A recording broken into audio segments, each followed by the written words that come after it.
Ça y est, on est le 8 février et le RMM V3 vient de sortir ou va sortir dans les prochains jours. Pour rappel, la V3 c'est tout simplement l'évolution de la V2. Cela étant, les deux instances coexistent. Ce qui signifie que la dette que vous avez contractée sur le V2 n'existe pas sur la V3. Et bien sûr, les taux aussi peuvent changer et évidemment, votre collatéral, vous pouvez l'utiliser qu'une fois, soit pour la V2, soit pour la V3. Donc on va voir dans cette vidéo comment tout transférer de la V2 vers la V3. Mais vous pouvez aussi utiliser cette méthode pour passer de la V3 à la V2. Pour rappel, le RMM hérite du projet AVE. Et sur AVE, qu'est-ce qui se passe? La V2 et la V3, elles coexistent toujours. Il y a des gens qui font de l'arbitrage.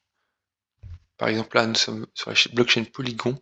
En V2, le XDAI est rémunérateur à 7,55. Si on va sur la V3, on voit que le XDAI est rémunérateur à 14,50. Peut-être que les gens feront de l'arbitrage entre le RMM V2 et V3. Alors, comment transférer sa dette de la V2 à la V3? À partir du point de départ, à gauche vous avez la V2, à droite vous avez la V3. Les deux versions coexistent, ce sont deux instances différentes, ce qui signifie que votre collatéral, la dette que vous avez contractée sur la V2 n'existe pas sur la V3. Par exemple, vous avez une quantité X de réel token 1, une quantité Y de réel token 2, et vous avez un emprunt de 300$. Donc le cas nominal est le plus facile, c'est tout simplement de rembourser son emprunt sur la V2, retirer son collatéral de la V2, déposer le collatéral ensuite sur la V3, pour enfin pouvoir réemprunter sur la V3. Et donc si vous faites ça, à la fin, vous aurez plus de collatéral et d'emprunt sur la V2, ce que vous voyez à gauche, et sur la V3, vous aurez votre emprunt de 300$, et les blocs après, je vais expliquer, mais contrairement à la V2, au lieu de déposer un token un par un, vous pouvez les batch, entre guillemets, c'est-à-dire vous faites des blocs, et vous dites ça c'est à moi, je les pose en collatéral, le protocole les gère comme ça. Donc voilà d'où je pars moi, j'ai 300$ sur la V2 et j'ai 0$ sur la V3. Et comme vous voyez, je vous ai pris un screenshot de mon wallet RMM, j'ai tout simplement 56 cents de liquidité. J'ai un S-Factor d'environ 2, vous voyez que j'ai pas beaucoup de liquidité, moi j'ai que 56 cents. Si je devais faire l'opération que je vous ai montré précédemment, on va dire que 300 divisé par 0,5, ça fait quasiment 600. Donc il faudrait que je fasse 600 fois cette action, et en plus il y a les frais de gaz, donc ce serait beaucoup plus que 600. C'est pas du tout la méthode que je vais utiliser. À mon avantage, j'ai un health factor de 2 et j'ai encore par exemple un token que je peux poser en collatéral sur la V3 par exemple. Si vous les avez pas de panique, vous pourrez quand même transférer votre dette, vous allez voir, c'est juste que ce sera un peu plus long. Il y aura plus d'étapes, plus de tours de boucle à reproduire. Pour ça, je vais utiliser le principe des vases communicants et voici le procédé qu'on va utiliser pour transférer sa dette de la V2 à la V3.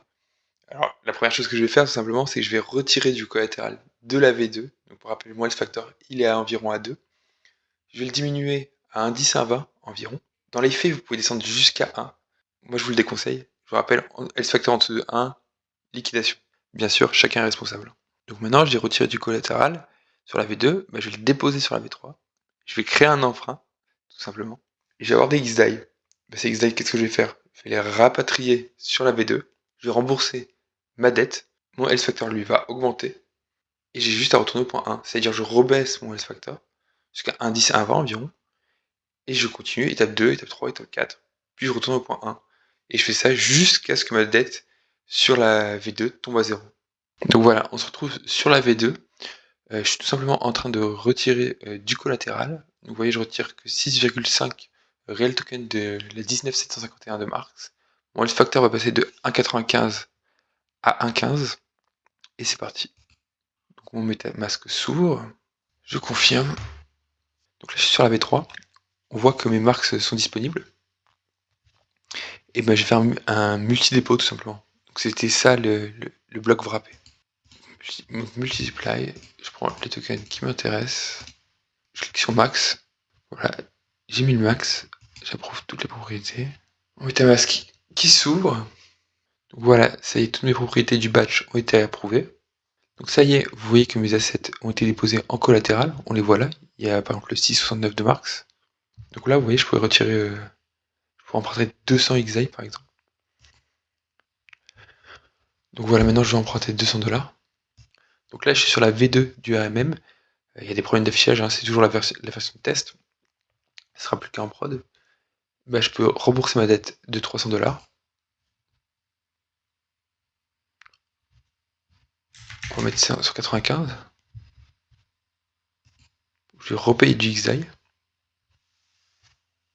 Donc là, je suis en train de rembourser. Donc, comme vous pouvez voir, ça y est, j'ai remboursé les 2 tiers de ma dette, quasiment 200 $ sur 300 $. Mon health factor est remonté à 3,45. Donc là, je suis à l'étape 4 de mon remboursement. Mais j'ai juste à retourner à l'étape 1 et continuer ainsi de suite. Alors, je ne sais pas du tout comment s'est passée la migration de V2 à V3, si les gens vont se retrouver plus sur la V3 ou la V2. Par sécurité, moi, moi je ne vais pas transférer toute ma dette. Je vais mettre 2 tiers sur le V3 et garder 1 tiers sur la V2 en observation tout simplement. Pour savoir dans quelle instance V2 ou V3 j'y mettrai de la dette prochainement, et ben ce sera très simple, ce sera le taux, parce que plus le taux est faible, moins de dette à rembourser, plus de bénéfices. Allez, ciao ciao!